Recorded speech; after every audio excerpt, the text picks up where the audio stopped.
Hello viewers, আসসালামু আলাইকুম। আশা করি সবাই ভালো আছেন। বন্ধুরা, আজকে আমি আপনাদের একটি গ্যাজেটের সাথে পরিচয় করিয়ে দেব। সেটা হচ্ছে DJI Osmo Action Camera 4। তো এই ক্যামেরাটির যে আমাদের তিনটা লেন্স রয়েছে, একটা, দুইটা এবং তিনটা লেন্স রয়েছে। তো এটার সাথে কোনো আমাদের প্রোটেক্ট যে টেম্পার গ্লাসটা থাকে না। তো সেই জন্য অবশ্যই আপনাকে একটা আলাদাভাবে টেম্পার গ্লাস পারচেস করে আপনাকে লাগাতে হবে। আর যদি আপনি না লাগান তাও চলবে, কিন্তু এখানে ভবিষ্যতে একটা স্ক্র্যাচ পড়ে যাওয়ার একটা দাগ বা কোনো ধরনের স্পট যদি পড়ে যায়, সেই ক্ষেত্রে আপনার জিনিসটা খারাপ দেখা যাবে। তো সেই জন্য আপনি চাইলে একটা গ্লাস বা টেম্পার গ্লাস লাগিয়ে নিলে তাহলে অবশ্যই আপনার জন্য অনেক ভালো হবে এবং আপনার অরিজিনাল গ্লাসটা সুরক্ষিত থাকবে। তো চলুন এটা কিভাবে লাগাতে হয় সেই বিষয়ে আজকে আমি আপনাদের জানাবো। এবং এটা দেখতে পাচ্ছেন একটা টেম্পার গ্লাস, আর মূলত এই টেম্পার গ্লাসটা আমি অনলাইন থেকে পারচেস করেছি। তো অবশ্যই আমি কমেন্ট বক্সে আমি তাদের ওয়েবসাইটের লিঙ্কটা দিয়ে দিব।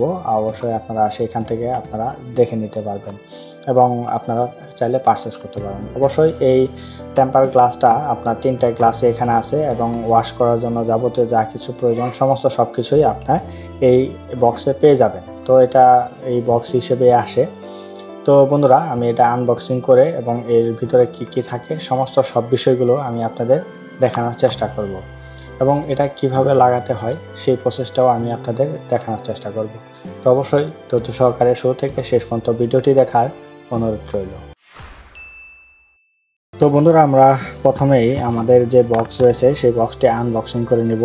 প্রথমে দেখতে পাচ্ছেন এখানে একটি স্টিকার আছে। আমি স্টিকারটা রেখে দিলাম, সাইডে স্টিকারটা রাখলাম এবং এখানে একটি ড্রাই কাপড় দেখতে পারেন, ড্রাই কাপড়। এটা অবশ্যই আপনাদের মোছার জন্য। আপনার স্কিনে যদি কোনো ধরনের ময়লা থাকে সেই ক্ষেত্রে আপনি এটা দিয়ে মুছে নেবেন। তারপরে এখানে দুটি জেল রয়েছে। আপনার এখানে 1 নাম্বার এবং 2 নাম্বার দুটি জেল রয়েছে। এটা ওয়েট আর ড্রাই। অবশ্যই ড্রাইটা আপনি দ্বিতীয়বার ইউজ করবেন। এটা হচ্ছে ভিজা, এটা হচ্ছে শুকনা। তো এটা রাখলাম এবং এখানে কাঙ্ক্ষিত আপনার 3টা প্রোটেক্ট গ্লাস আমি এখানে আপনাদের দেখাতে পারবো। এখানে 3টা গ্লাস আপনার 3টা লেন্সের জন্য লাগানো রয়েছে, 2টা স্ক্রিনের জন্য, একটা লেন্সের জন্য। এই 3টা আপনি পেয়ে যাবেন এখানে। অবশ্যই এটার ভিতরে সুরক্ষিত আছে। অবশ্যই এটা আপনার চাপ দেওয়া যাবে না এবং ধরে জ্বালা দেওয়া যাবে না, ঠিক আছে? এটা খুব সাবধানে আপনাকে কাজ করে নিতে হবে, যেহেতু একটা গ্লাসের বিষয়, টেম্পার গ্লাস কাচের একটা জিনিস, সেহেতু আপনারা এটা সাবধানের সাথে কাজ করে নেবেন। তো এখন বিষয়টা হচ্ছে আপনারা এই ড্রাই পেপারটা দিয়ে আপনার যে ডিভাইস রয়েছে, আপনার ডিভাইসটা ভালোভাবে আগে একটু ফু দিয়ে নেবেন। ফু কেন দিবেন? ফুটা হচ্ছে আপনার যদি বালুকণা থাকে তাহলে এই বালুকণাটা ঝরে যাবে। পরবর্তীতে আপনার যদি ওয়াশ করেন এইভাবে ড্রাই পেপার দিয়ে, তাহলে কিন্তু দাগ বা স্ক্র্যাচ পড়ার সম্ভাবনা কম থাকবে। আমি এটা একটু ভালোভাবে আপনার করে নিলাম। এটা একটু মুছে নেই যাতে করে একটু ভালো দেখায় এবং এটা রাখবেন, এটা পরবর্তীতেও কাজে লাগবে। আপনার প্রথমবার ইউজ করে আপনি ফেলাবেন না। এখন বিষয় হচ্ছে আমার 1 নাম্বার যেটা আছে সেই 1 নাম্বারটা আমি করব। 1 নাম্বারটা আমি বের করি। 1 নাম্বার এখানে একটা টিস্যুর মতো আছে। অবশ্যই টিস্যুটা আপনার এখানে এটা একটু ভেজা জাতীয়, এটা আপনি এভাবে ডলা দিয়ে নেবেন। এটা একটু ভেজা জাতীয়, হ্যাঁ, এই যে আপনার এটা ভেজা জাতীয়। এটা একটু করে নিলে আপনার কি হবে, এই জিনিসটা আপনার স্মুথ হবে এবং গভীর ময়লাগুলো বা স্কিনে যদি কোনো দাগ থাকে সেই দাগগুলো আপনার মুছে যাবে। এইভাবে আপনি একটু ওয়াশ করে নেবেন। যা লেন্স আছে সেই লেন্সগুলো আপনি একটু ওয়াশ করে নেবেন, তাহলে দেখা যাবে আপনার জিনিসটা অনেক সুন্দর হবে। তো এটা মোটামুটি শেষ। এবং দ্বিতীয় নাম্বার যেটা আছে, এখন দ্বিতীয় নাম্বারটা আমি ছেড়ব। এটা একটু ড্রাই। আপনার যে ভিজা যে অংশটুকু আছে এই ভিজা অংশটাকে আপনার এটা শোষণ করে নেবে, এটা শুষে নেবে। বাস আস্তে আস্তে আলতোভাবে এটা ওয়াশ করে নেবেন। আলতোভাবে ওয়াশ করে নিলে একটু জিনিসটা একটু সুন্দর পরিষ্কার হবে। তো এখন প্রথমে আমি আমার যে বড় এটা রয়েছে, বড় স্ক্রিন পেপারটা, সেটা আমি একটু বের করি। বের করার সময় অবশ্যই একটু সাবধানের সাথে ব্যবহার করবেন। এক কর্নার থেকে লাগানোর চেষ্টা করবেন। এটা একটু এইভাবে ধরবেন, ঠিক এইভাবে ধরবেন, ধরার চেষ্টা করবেন এবং এবং এখানে খুব আলতো করে সুন্দর করে বসানোর চেষ্টা করবেন, যাতে করে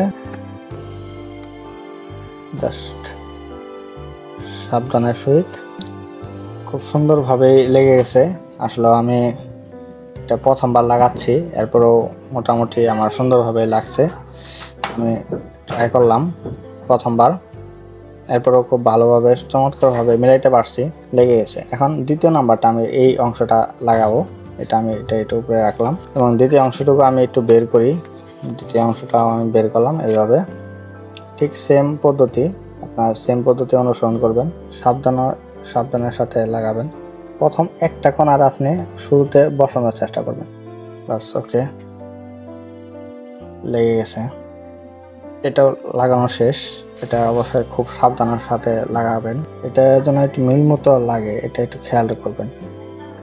সুন্দর করে ধরবেন। এটাও খুব সুন্দরভাবে লাগছে। যেহেতু গেট আছে, লেন্সটা একটু গুরুত্বপূর্ণ, সেহেতু অবশ্যই আপনাকে একটু সাবধানের সাথে লাগাতে হবে। আর এগুলা গ্লাস একটু ছোটো বড়ো থাকে, অবশ্যই আপনি এলোমেলো করে লাগানোর চেষ্টা করবেন। আমার যেহেতু আমি প্রথমবার লাগাচ্ছি, সেহেতু আমার একটু এলোমেলো হয়ে গেছে। আর এটাও মোটামুটি লাগছে, ভালোই লাগছে, বোঝা যায় না তেমন। আর এটা গ্লাসটা অ্যাকুরেটভাবে একটু সামান্য চুল পরিমাণ একটুই থাকে। তো যাই হোক, এখন আপনি নিরাপদ। আপনি এখন যদি হাত দিয়েও কোনো ঘষা লাগে বা কোনো ট্রাস লাগে, তাহলে আপনার মেন যে গ্লাস রয়েছে সেই গ্লাসে কিন্তু আপনার কোনো ধরনের আঘাত পাবে না বা আঘাত হবে না। তো এটা একটা নিরাপদ অবস্থায় থাকলো। তো অবশ্যই এভাবে আপনারা একটু ট্রাই করবেন, ভালোভাবে সতর্কতার সাথে লাগানোর চেষ্টা করবেন। আর এখানে যে স্টিকারগুলো রয়েছে এবং এটা যে ড্রাই পেপার আছে, আপনি চাইলে একটু পরিষ্কার করে নিতে পারেন, যখন তখন আপনি পরিষ্কার করে নিতে পারেন। এটাও একটু পরিষ্কার করে নেন এইভাবে। তো এইভাবে আবার পরিষ্কার নেবেন। তো যাই হোক, আমাদের ফাইনালি আমাদের DJI Osmo Action 4 যে ক্যামেরা রয়েছে, সেই ক্যামেরার টেম্পার গ্লাস আমরা লাগানো দেখালাম আপনাদের। তো এই ধরনের আরও নিত্য নতুন আমার চ্যানেলে যে আমার ব্যক্তিগত প্রয়োজনে যে গ্যাজেটগুলো আমি ব্যবহার করব, সব গ্যাজেটের ভিডিওগুলো আমি আপনাদের আমার এই চ্যানেলে দেখানোর চেষ্টা করব। তো অবশ্যই আমার চ্যানেলে বিভিন্ন ধরনের বিনোদনমূলক আপনি ভিডিও পাবেন। আর আপনারা অবশ্যই আমার চ্যানেলে যদি নতুন হয়ে থাকেন, তাহলে অবশ্যই চ্যানেলটিকে সাবস্ক্রাইব করে পাশে থাকা বেল আইকনটি বাজিয়ে দিবেন এই ধরনের সকল ভিডিওর আপডেট পেতে, এবং আমাকে অবশ্যই সাপোর্ট করবেন। আর আপনাদের যদি কোনো প্রশ্ন থাকে, তাহলে অবশ্যই আমাকে কমেন্ট বক্সে কমেন্ট করে জানাতে পারেন, এবং সেই বিষয়ে আমি আপনাদের তথ্য দেওয়ার চেষ্টা করব ইনশাআল্লাহ। তো অবশ্যই আজকের ভিডিও এতটুকু ছিল, এবং আগামীতে আবারও আপনাদের মাঝে হাজির হব নতুন কোনো বিষয় নিয়ে। সেই পর্যন্ত সবাই ভালো থাকুন, সুস্থ থাকুন। আল্লাহ হাফেজ।